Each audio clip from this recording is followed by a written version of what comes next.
we have to learn to be codified. I mean, staying focused. See what I mean? That's what that means. Staying focused, not be just hopping all over the place. Do the same thing the same way every time. That's what codification is. Say the same thing over and over again. You know. And always know the reason why you're doing something. Somebody invites me to a party, I say, what for? You know. Now I'm going to give you kind of a vulgar illustration of what I meant. Some years ago, I was down in a meeting that was supposed to be about black people, Student National Medical Association, helping the black students get through medical school. That's what it was about. It was sponsored by a number of pharmaceutical companies. I did know that. So they had, lots of money to spend on it. And it was down in New Orleans. We were down on Canal Street and whatnot in a big hotel and whatnot. The thing's going to last about a week. So I noticed that a lot of time was spent. People was down there in, the ballroom area, just kind of gliding around all dressed up and walking around with champagne glasses and all the rest of it, okay? Mm-hmm. So I'm just looking at people and whatnot. I said, now, what are we here for? That's what I'm asking myself. Here to come up with formulas and whatnot, codification, really, for how we're going to get black students in the med school and get them completed, and get them funded, all this stuff. That's what all this is about. This is the purpose for being here. But what I'm looking at is a lot of people having what they call a good time, see what I mean? But that's not what has been announced, okay? See, I don't have anything against that, but see, do what you say you're there for, okay?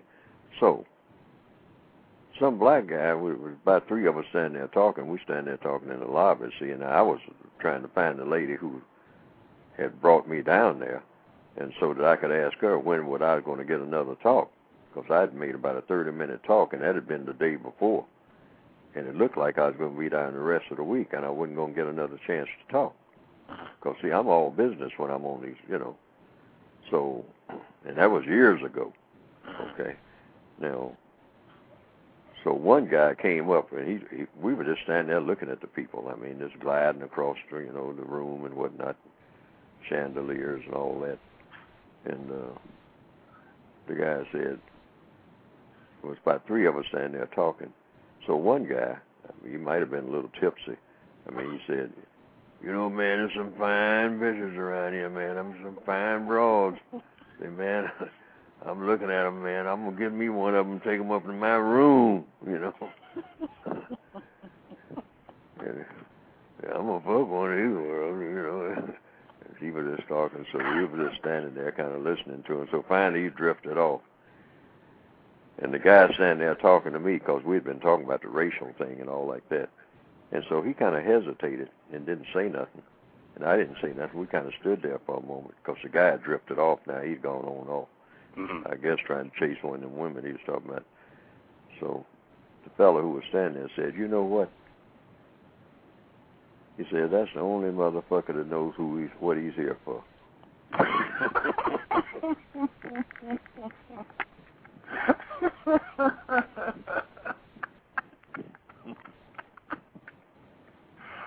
Wow. So all the rest of these people gliding around here, profiling and whatnot, they ain't got no idea what they're here for.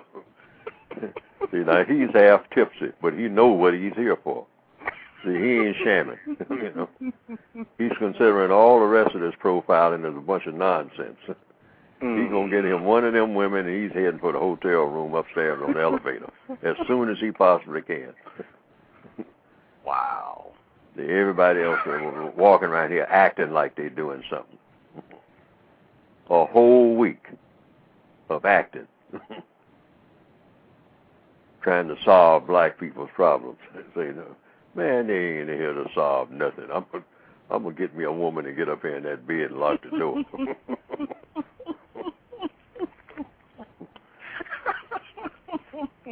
And that bell rang with me instantly because I knew that he was telling it like it was.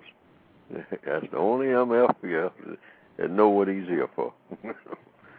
Now that's not exactly the truth because that's wasn't what I was there for. But I mean, but I got the point. Right. Yeah. See, and it's a lot of that has been going on down through the decades. Like I say, now I ain't got nothing against, people relaxing and all like that. But I'm saying, make it clear what you're doing. Codification is about clarity. Man.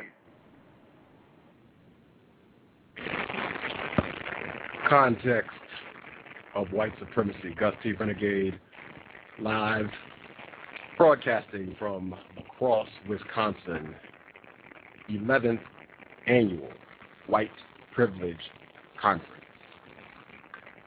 That was Mr. Neely Fuller Jr., author of the United Independent Compensatory Code System concept. That is from episode number 7. I know quite a few folks have emailed me and asked what happened to program number 7. I have not made it publicly available. I suspect I might at some point, but at this juncture it is not publicly available. It's kind of a shame because that was a grand broadcast. The sound clip that you just heard was from program number 7. The comments about Mr. Timothy Wise, admitted white supremacist, was from program number 7. He shared a lot, that program. He shared a lot. Before I get started on the program, I do want to give a disclaimer. Number 1, I did not play that sound clip as an indictment to suggest that any of the non-white people, victims of racism, white supremacy, came to La Crosse, Wisconsin, and the White Privilege Conference for any reason other than to replace white supremacy with justice. I did not play that as an indictment of any non-white people at the conference. I played that clip because, in my view, you really can tell a lot in terms of the way people think, how serious they are about replacing white supremacy with justice. White people have their fun and practice racism, white supremacy, but when it's time to get things down to the nitty-gritty, white people roll up their sleeves and they get things done. A lot of hard work went into this white privilege conference. I suspect tons of hard work goes into every white privilege conference and all of the meetings that are done by non-white people in addressing racism and white supremacy. And I've seen a lot of non-white people working real hard at this conference. However,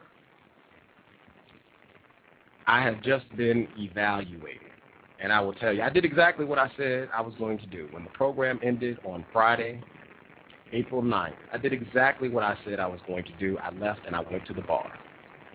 Now, I didn't have a drink. Now, that might have been an error. Maybe I should have had a drink. And then I would have fit in, right? Because at the bar, people are drinking. So then, we would have all been on, equal footing. The playing field would have been equal, so to speak, if I had a drink. I did not. When you hop into it of racism and everyone is drinking, I think Mr. Nero, when he called the program yesterday, he said that part of the counter-racist code should be that victims of white supremacy, non-white people, do not drink with white people. I think maybe that should be amended. Not that anything is incorrect about that, but maybe the amendment should be that maybe non-white people at this stage should not engage in discussions on white supremacy at a bar or any environment where the people who are participating in the discussion have been drinking. I think that might be constructive. Maybe we should consider that. I say that because I went to the bar looking. And I mean, in the bar, the all-stars are in the bar. Dr. Joy DeGruy is in the bar. Shakti Butler, she's a non-white female. She did the documentary film Mirrors of Privilege. She was in the bar. Dr. Peggy McIntosh, suspected white supremacist. She was in the bar.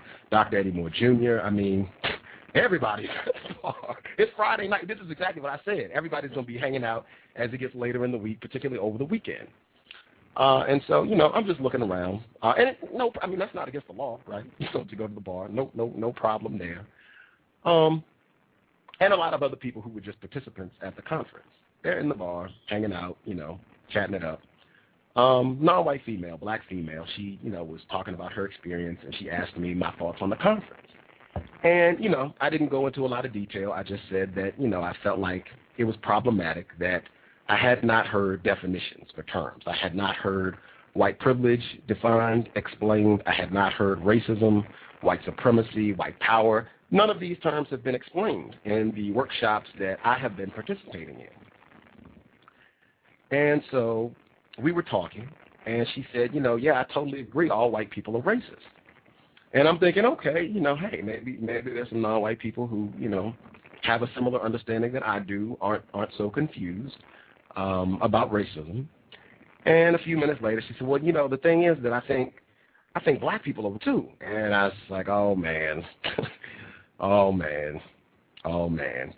And victim again, victim. No, victim. Just I would hope that more and more of us would come to understand, no, non-white people cannot be racist. At any rate, other people come up and they hop in this discussion. And a female, I'm not sure if she's white or not, so this is key. I'm not sure if she's white or not. I didn't ask her because she just hopped into another thing. Instead of bar real loose, people can just hop in, hop out whenever they feel like it. She hopped in the discussion. She heard, and she said, well, I'm a teacher. I think that's a valid, point. I'm going to get Dr. Moore, because he was in the bar too. So she went and grabbed him. He came over, and she shared, what I stated. And Dr. Moore's response was, well, Gus, he can start his own conference if he doesn't think or if he feels that definition should be a part of it. And, my thought was, wow, that's kind of a defensive response, especially for just suggesting that definitions be, something that's considered. I think it's very important. Maybe we should think about that. And,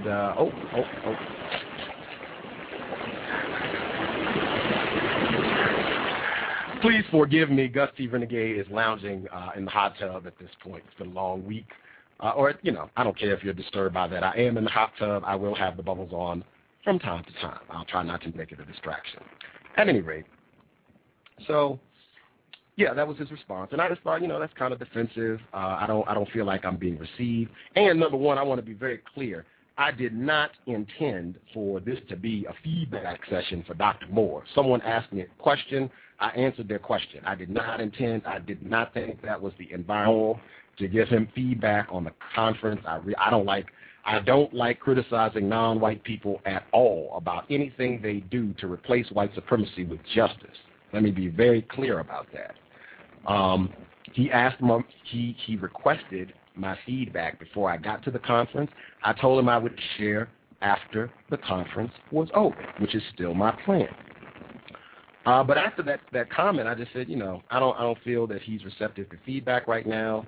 I feel like that's kind of defensive, and I really feel like that's a small request. I mean, we're talking extremely meager definitions, in my view. So he shared a few more thoughts. I said, I'm leaving. I also took note. At this point, there were about 6 people in the discussion. I was the only one of the 6 who was not drinking, had not had any alcohol in my system. I felt that was a concern, and I left. I was furious about the conference in general. I've shared my thoughts on how I felt this event has not been very constructive, promoted a lot of confusion amongst non-white people. I left, and I was just like, I don't know how I'm going to be able to talk about the conference. I feel like at this point it would be constructive to discourage non-white people from participating in the conference, and in fact to think of the conference as something that should be avoided like the plague. I went to bed. I got up. I heard Professor Dr. Vernelia Randall give her talk.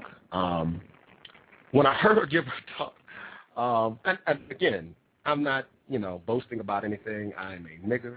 a victim of white supremacy. I don't have anything. I don't even have a phone. Be very clear about that. I don't even have a phone, so I don't have anything to boast about. But when I heard her speak, I thought, wow, the C.O.W.S, I think, has a lot of constructive content because for people who might not ever get an opportunity to hear her speak, she pretty much went over a lot of things that she went over on the program, except she used the term white supremacy on the program a lot. She said white superiority today, but if you heard her on the C.O.W.S, you heard great information. She shared a lot of the same things that she did on the program, but she was with us a lot longer, and the fact that we had agreement about the term white supremacy, in my view, made it a lot more constructive. So if you didn't hear that program, check it out. It's in August of 2009. Professor Vernelia R. Randall, author of Dying While Black.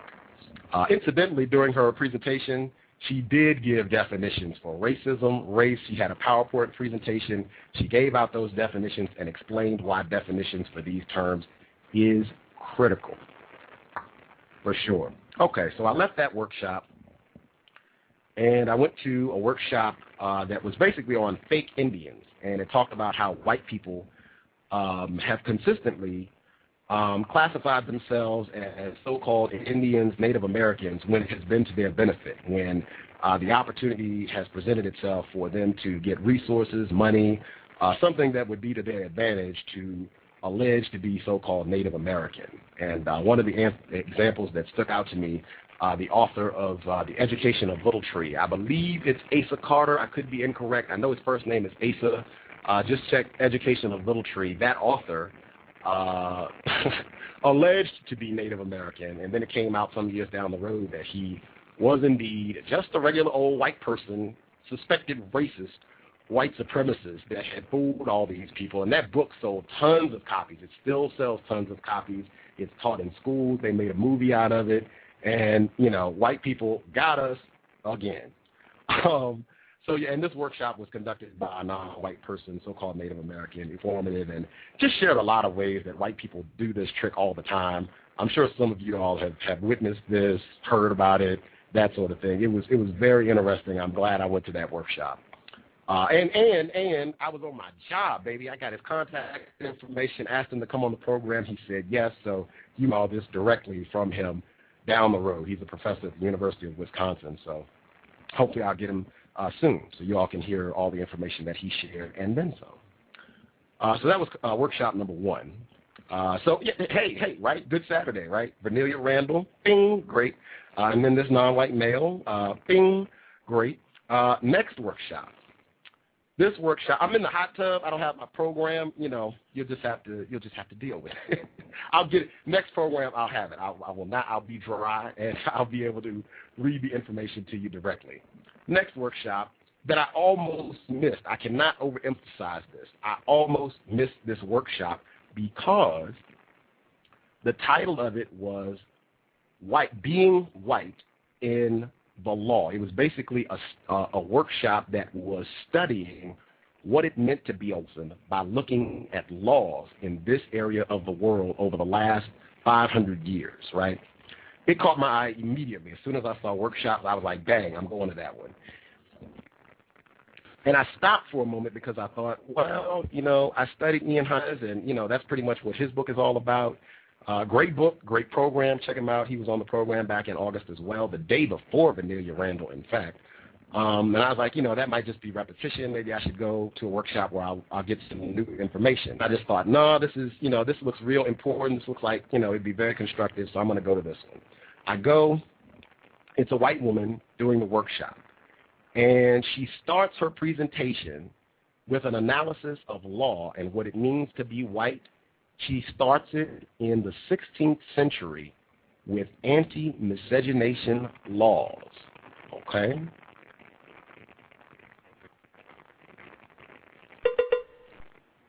Anti-miscegenation laws are the laws that prohibited sexual intercourse between white people and non-white people. That's where she started her presentation.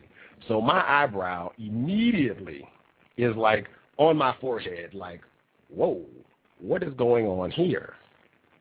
And she's giving her presentation, and She's saying that, these different white people have said that white and whiteness was created to divide workers, and they point to Bacon's Rebellion in Virginia. And she said, I don't think that's true. And she starts going through the information, and she says, this ties to miscegenation laws. And she starts to dig deeper, and she finally arrives at her conclusion, and she says, my conclusion is whiteness was created when white people came in contact with other people who did not have the same phenotypical features as theirs. Whiteness was created in an effort to preserve the phenotypes that are associated with so-called white. I am motherfucking stunned. You got to excuse me. This is going to be real. I'm in the hot tub. This is going to be real. I haven't been drinking. I'll make that clear. I have not been drinking. I got ginger ale at the hot tub. No alcohol.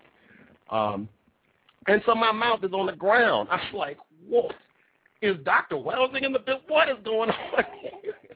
And so I'm just listening like, okay, let's see where this white woman goes with this. And, she is just walking down, boom, boom, boom, boom, boom. This is about white genetics. She didn't say the term, but this is about white genetic annihilation. That's why whiteness was created, to preserve and value that are whiteness, the most high, supreme. White is an identity of superiority, superiority over one who is not white, who does not possess those phenotypical features. I'm stunned. I'm just soaking this in. Like, I don't know where this woman came from. I've never heard of this person before. Do you have a book? You are coming on the show. I'm just stunned. So he's just breaking down information. Boom, boom, boom, boom, boom. Whoa. And I also want graphics. There were about 40 people in this workshop. I think that at most 10 non-white people, at most. Most was white people in this workshop, which I thought was a real trap. And she goes through and she breaks down, and she's jumping examples like, have you ever seen any of these laws that restrict and mistreat individuals who, immigrate to this area of the world who don't have those phenotypic features? Like, do you see so-called Irish people being mistreated in the same way? Italian people, where it has any lasting effect? And the white people in the workshop, nope, obviously, nope. It's like, yeah, if you look like you can get on that team, you're treated way different. Even if white people beef with each other who are a little different and that sort of thing, if you got those features, if you're white, you're on the team.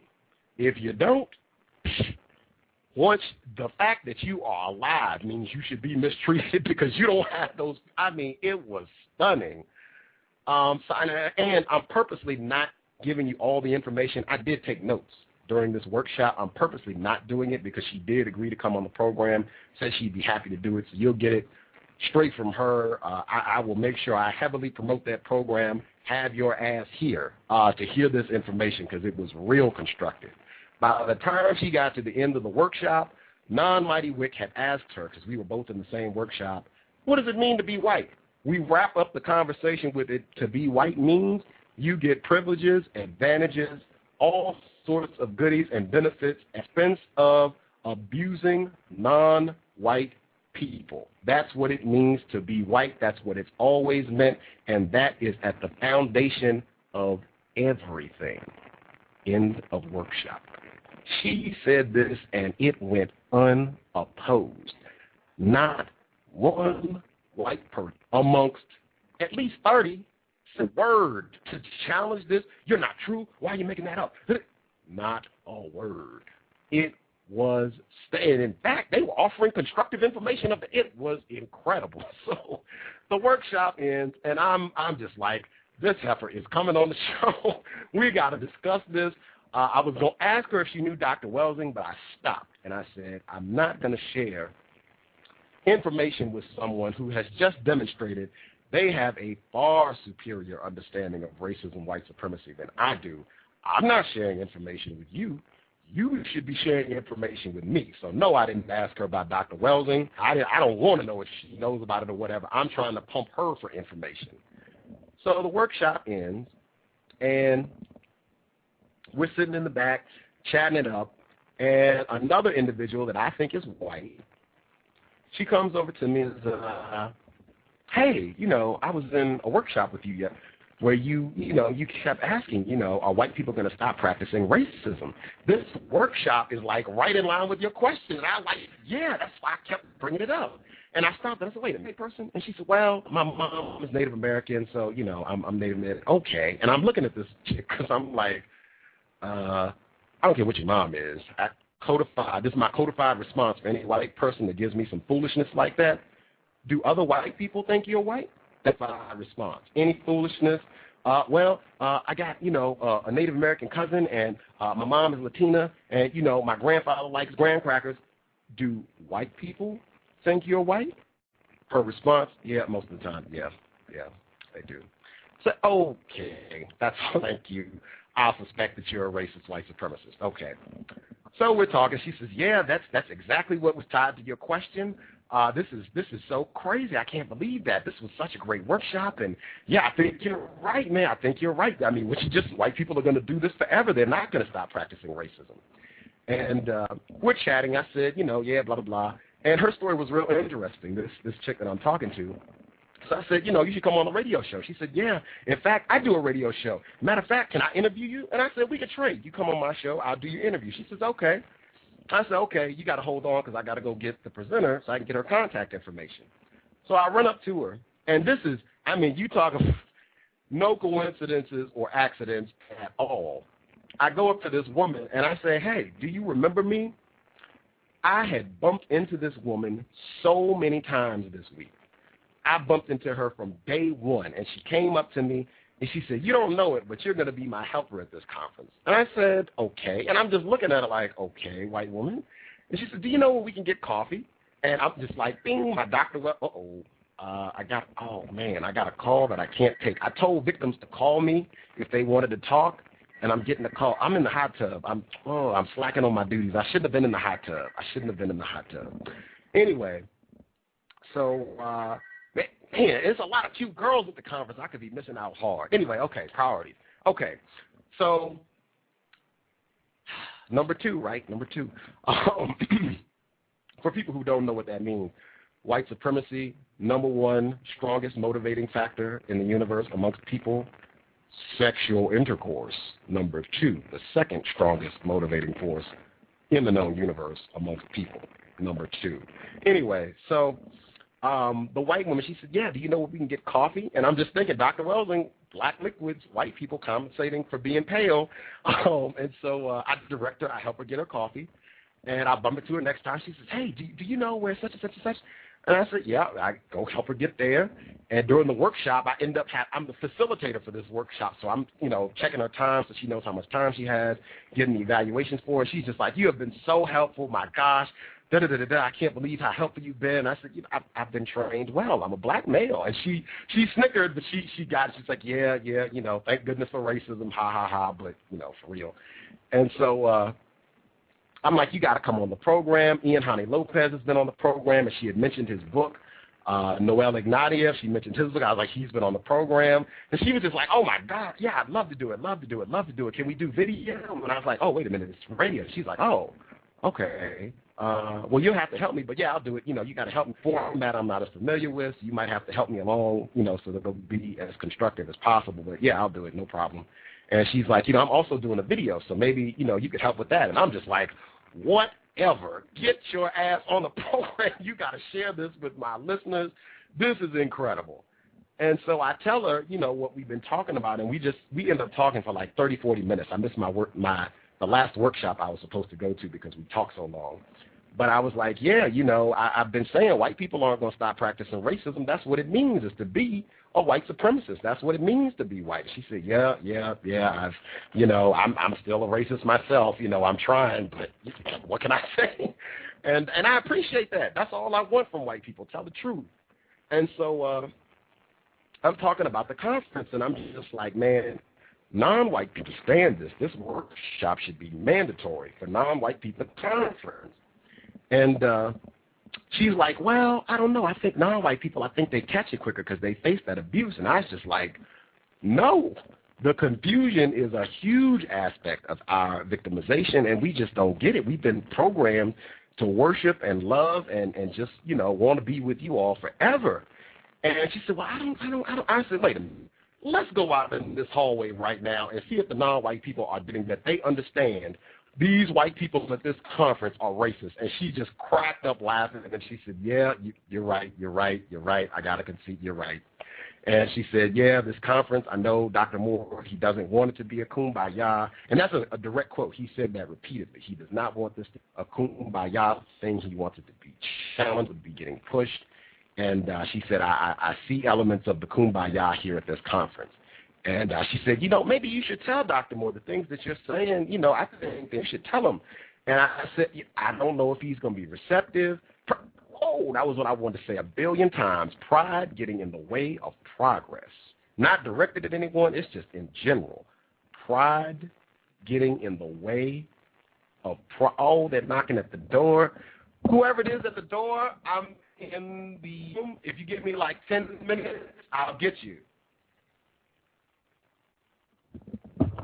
Someone, whoever just knocked at the door, give me 10 minutes and I'll get you, okay? Okay. Okay. I might have been successful. That was my goal for the conference, to see if I... Oh, hold on 1 second. I'll play a commercial and be right back.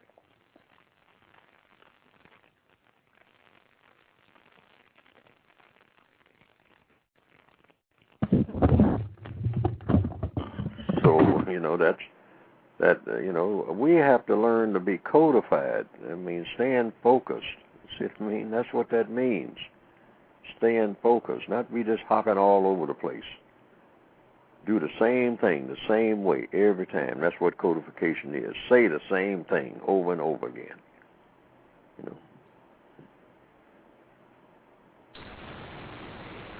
And always know the reason why you're doing something. Somebody invites me to a party, I say, what for?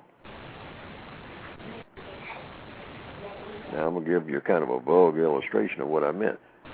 Some years ago, I was down in a meeting that was supposed to be about black people, Student National Medical Association, helping the black students get through medical school. That's what it was about.